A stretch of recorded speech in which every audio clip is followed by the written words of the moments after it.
This is Carol Butler, and you're in the right place. It's the Carol Butler Show.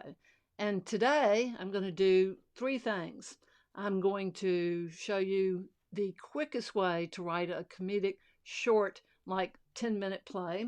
I'm going to give you some tips on doing that. I'm not going to teach you a course on it in the little bit of time that we share. I'm going to give you an example of something I wrote. We all have, as playwrights or writers or creative people, a different process. And I'd be glad to share mine with you, although it won't help you. How you write will be totally up to you. And this might be something fun to do just to do it. To me, well, I love writing plays. I wish I could make money doing it. But I like teaching. And so I'm going to teach you by showing. I'm show and tell. That's why we're live. That's why we're video.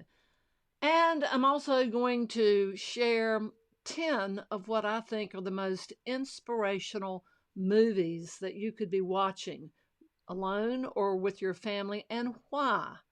So that will be right before in the show. So let me get started with some very simple tips that maybe you hadn't thought about if you're not a playwright or had never attempted to write one. And I made a quick little list so that I could keep this quick. One, in a short play, comedic or otherwise, you have to jump right into the middle of what's going on. You can't have this big description where they lived in this apartment uptown in Brooklyn and da-da-da-da-da. You've got to have people recognize, who is this person? What is her problem? And so you set up characters people can recognize probably within the first minute. And then each page you write, just for the record, takes about a minute of time on the stage. So if you're writing a 10-minute play, don't write 10 pages. Let your actors have some room to write. Act, not write. You should probably want your actors to have some acting time and spacing between the words. So typically a 10-minute play is 8 pages long. And unlike a screenplay where you're writing for a movie, you have to present a problem right away. People need to understand who are the characters and what's the problem. And then you've got to solve it in some way that doesn't require what we call an act of God. It just suddenly, just miraculously disappears. So you present the problem and solve it without it coming out of the blue. And everything you want people to know, unlike film, which is mainly action, very little dialogue. I mean, look at Arnold Schwarzenegger. I'll be back. I mean, they don't talk a lot. Most of it's action, action, action, and a word here and there. You go to the movies, you watch a movie to see action. And every now and then you get some really, kick your camera, Carol, you get some really good dialogue, but like Casablanca. That was one of my favorites, but that's not on the list. But I'm not saying that's inspirational. I found that sad. But moving and very human, but that's not on my list later. And usually funny comes when something is absurd, something that people take for granted that's normal. For instance, you go to Walmart and you buy all this food, and then you put the money in with your card, and then you leave with an empty cart. And someone has to call you back to get your groceries. And suddenly someone starts to understand they're stressed or they have a memory problem, and you develop it. I mean, there's so many everyday things that happen that you can make absurd, and that's where funny comes from, that it's absurd. And it's usually 2 to 3 characters, certainly no more than 4 when you're doing a short play, because this is just, first of all, trying to get to rehearsals. When you're doing that, 3 people, harder to get together, maybe not right now.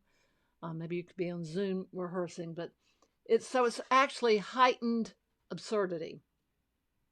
And the one that you least expect to ever come, I mean, it gets worse and worse and worse. And those are called climactic steps. It gets worse and worse and worse. But in a short play, you just have to know right away, who is it? What's the problem? How on earth is this going to be solved? And do you care? And is it funny? So I hope you find what I'm going to show you with my play. And it is a short play.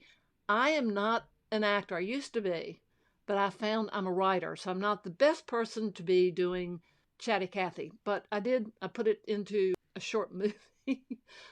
Please watch, please enjoy. And I make a comment every now and then within it, which is unusual, but I told you I was going to show you quick today. And so I will interject, and it's still going to be less than 10 minutes. Let me go to Chatty Cathy. You like the doll? Do you know how hard that was to find the doll? Here we go. Hi, this is Carol Butler, and many of you have asked me, how do you write a play? And that's very complicated to show 2 or 3 different characters and they're interacting. So I chose one that I wrote about, Chatty Cathy. This was a doll that had a string because most of you probably are too young to remember Chatty Cathy. And she would make remarks. If you pulled the string, she would say something. I've got Chatty Cathy being played by a woman over 18, or any age, frankly. She's got curly hair. She's got a short dress over tights and shoes that tie on a dangling pull string from her back. The mother of Chatty Cathy will be in this play, and it will be a woman over 40, and her name will be Stella. So I've got Chatty Cathy sitting in a small chair, plastic or wooden, and she's in the living room, and it's early evening. This is the type of thing that you do for a play. You set the time, you set the scene, and in the beginning is living room of a woman and her daughter. Daughter has no lines and has no appearance in play, by the way. She has a real live daughter, not Chatty Cathy. Chatty Cathy is a living doll, apparently, because she's going to talk, and she's seated in a chair. And this is what Chatty Cathy says. My name is Chatty Cathy, and I'm forced to say I'm obsolete. I'm 2 years old, going on 53. Been getting older every year. My plastic surgeon works miracles. This isn't going to be one of those from rags to stitches stories. I'm in therapy now, trying to get over being manipulated by little girls who've treated me like a puppet on a string. I've been told I sound like a broken record, which happens to be a vinyl disc where music used to come from. I've been saying the same thing for years. Really, the same thing year after year. I was rigged. Have a string and a ring others pulled to make me talk. It's in my back. Guess that makes everyone in my life a jerk. Forgive me for being a little strung out. They wrote a commercial about me. Pull the ring. You'll never know what she'll say next. And neither did I. The commercial said, we talk, we cry, we laugh. Good God, found out I was a clone. There were 3 styles of me as a white girl. Brunette, blonde, and redhead. Humiliating. I was born a racist and didn't know it. Wish I could have Lady Gaga's Born This Way playing very subtly in the background. They made me this way. I once heard a guy say that if I was boxed up with no air, I could last forever. Sick buzzard. I'd find myself saying, let's play house. I got shingles, I said it so much. I had to beg for a change of clothes. Please change my dress. And there I was, forced to say, I love you, to the little girl who allowed me to wear the same dress for over a year. Everybody wanted to jerk my chain. Sometimes I'd say, please take me with you. I just grimaced inside. Would anyone ever say that to someone who held you captive? It happened that my string was pulled so violently once that it made me snap. I've had a lifelong relationship with the repairman. Kids kept giving me a bath, too. I got string rot. That's similar to lockjaw. I've tried calling for help for years, but of course, my voice wasn't my own. Words were put into my mouth. I thought for a while the mom person was pulling for me, but she was just stringing me along. She kept sending me away. I didn't want to be repaired. You can't break someone open and think they'd ever want to speak to you again. I was more than my parts and pieces. I am, a real baby doll. Now I'm bargain priced, neither an antique or a classic. Something about my not being able to run. I'm being sold online, passed around more times than a joint. Doll trafficking. That's got to be illegal. I'm priceless. You know, those Mattel people were ruthless. Well, come on. Ruth was a one-syllable name. Would never have worked. Chatty Ruth? They kept telling people I was swell. I knew I was great, but it didn't rhyme with Mattel. They tried to tinker with me, and I wouldn't cooperate. That's when, in 1984, Chatty Cathy appeared. Everyone thought she was a lesbian because she was so smart, but I always thought she was an expensive call girl. Who else would say, is that a sock in your pocket, or are you just glad to see me? Patty play pal my She was 36 inches tall. I was a petite 20 inches. I told her she was a colossal. I called her Fatty Patty, so she retaliated by reprogramming me to become unpopular. She made me say things like, eat shish kebab, go to heck, you'll self-destruct in 10 seconds, and worst of all, kiss my aspirations. The mom kept yelling at me not to talk back to her, so Knucklehead quit pulling my string. One day my voice dropped, really, literally, deep into my abdomen. I got thrown into the closet by the little girl's mother. I really expected to see Patty in there. The woman told me I sounded like the spawn of Satan. It was my configuration that messed up my alliteration. I couldn't help it. My tongue got tied up. I had the wind, pronounced as in wand, the clock, knocked out of me. My string was tattered. Even the tattooed number on my back had faded. I was losing my identity. Then one day, one of the little girls came back. But, like Chatty Cathy, she was much bigger. She pulled my string, but it just dangled down my back, like it does now. She held me up to her face and kissed me on the lips. I had a moment where I thought she'd confuse me with Chatty Cathy, because she said, I love you.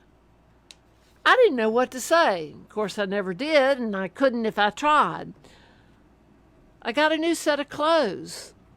The skirt's still short, but now must have been the miracle of the kiss spit. I'm like the Velveteen Rabbit. I've become real, a living doll. I've inspired many things like chat rooms and Joan Rivers. Come on, where do you think Can We Talk came from? Recently, I got a part in Guys and Dolls. Patty did too. I can't wait to run into Patty. I'm walking my talk.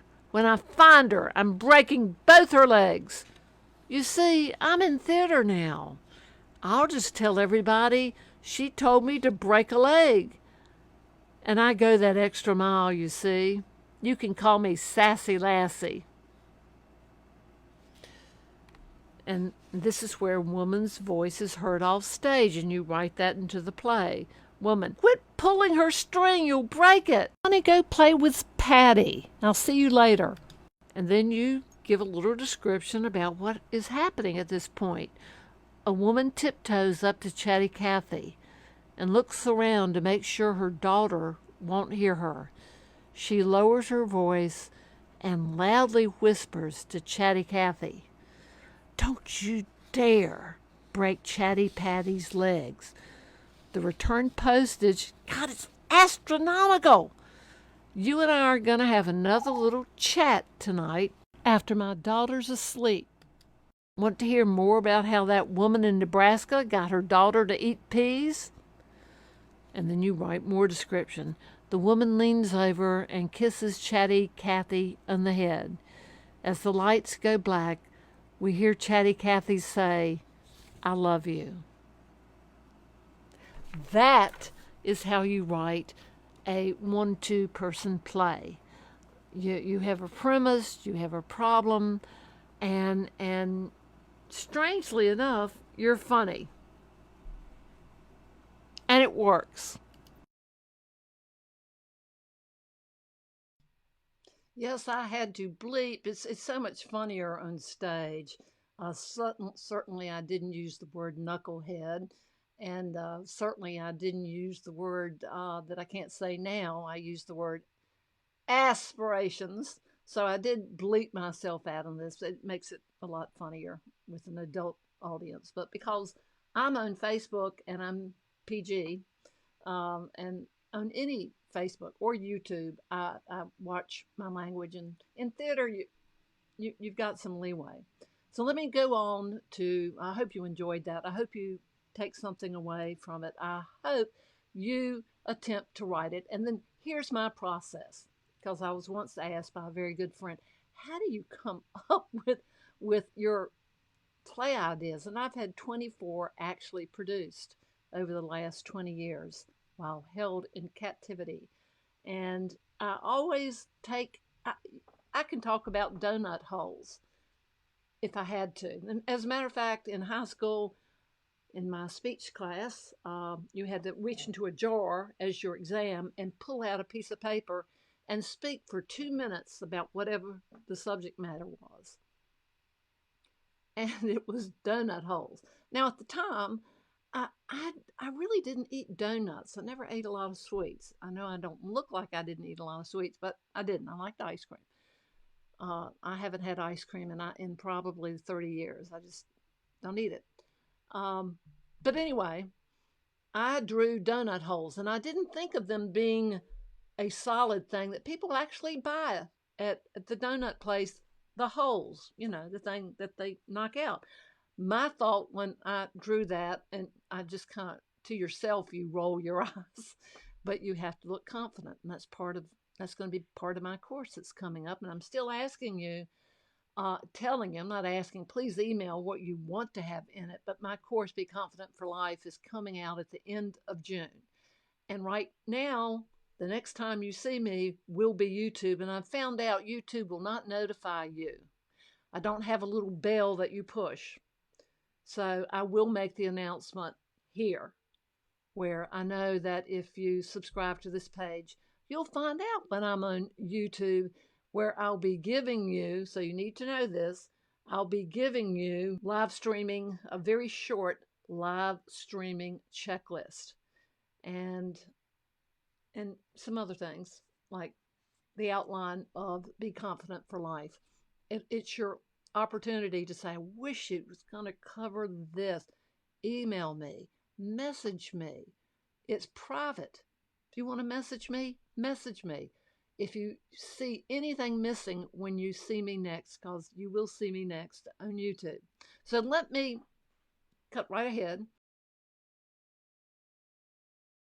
That face, I feel like Chatty Cathy is staring at me, but some of the most inspirational movies that I think you should rent or get it on demand or borrow it from a friend if someone happens to own it. It's a Wonderful Life. And guess why? You don't have to wait till Christmas to be reminded that your life is wonderful and how important you are to so many people. And beaches. This is the time, it's a reminder. I've been trying to do it. Get in touch with friends who really matter to you because they're alive now. It's a good time to let them know that you love them. So, beaches is a great inspiration for that. Also, fried green tomatoes. That's one of my personal favorite. I love movies, but strong women overcoming oppressive situations and conditions, sexism and racism, and that's probably a good time to go see and rent that movie. I'm not going to tell you the years it came out. Their price is timeless. That's what the timelessness of these movies make them inspirational. And then Rocky. We all need to feel like the winners that we are. We never, no one ever gives themselves enough credit for all they have done. That's why It's a Wonderful Life is really good because it makes you think, well, I have done some pretty good things in my life. And some things are worth fighting for and standing up for. And I think we're seeing a lot of that right now. So Rocky, I just want to play that music all the time. It's very inspirational.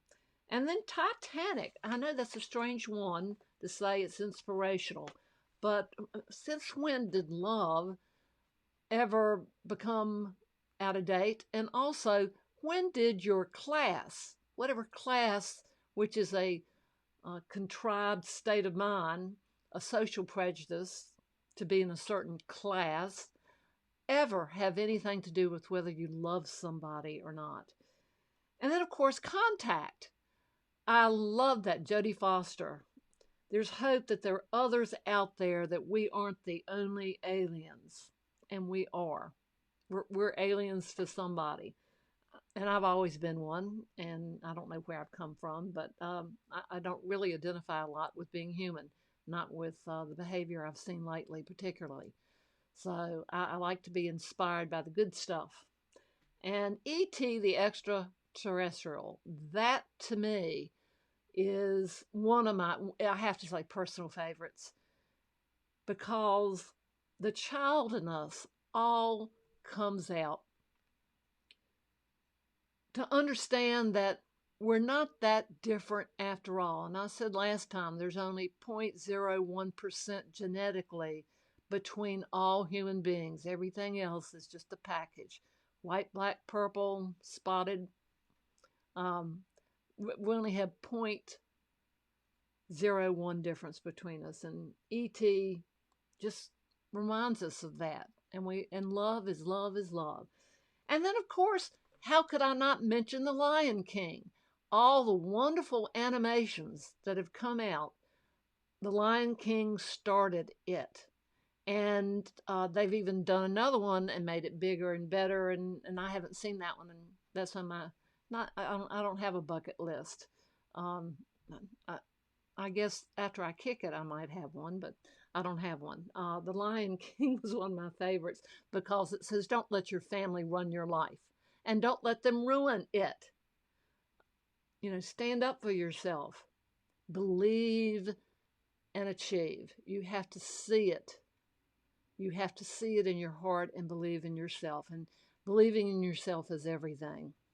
You persevere because of who you are. And that's why I think The Lion King, we should all be like Katy Perry and Roar.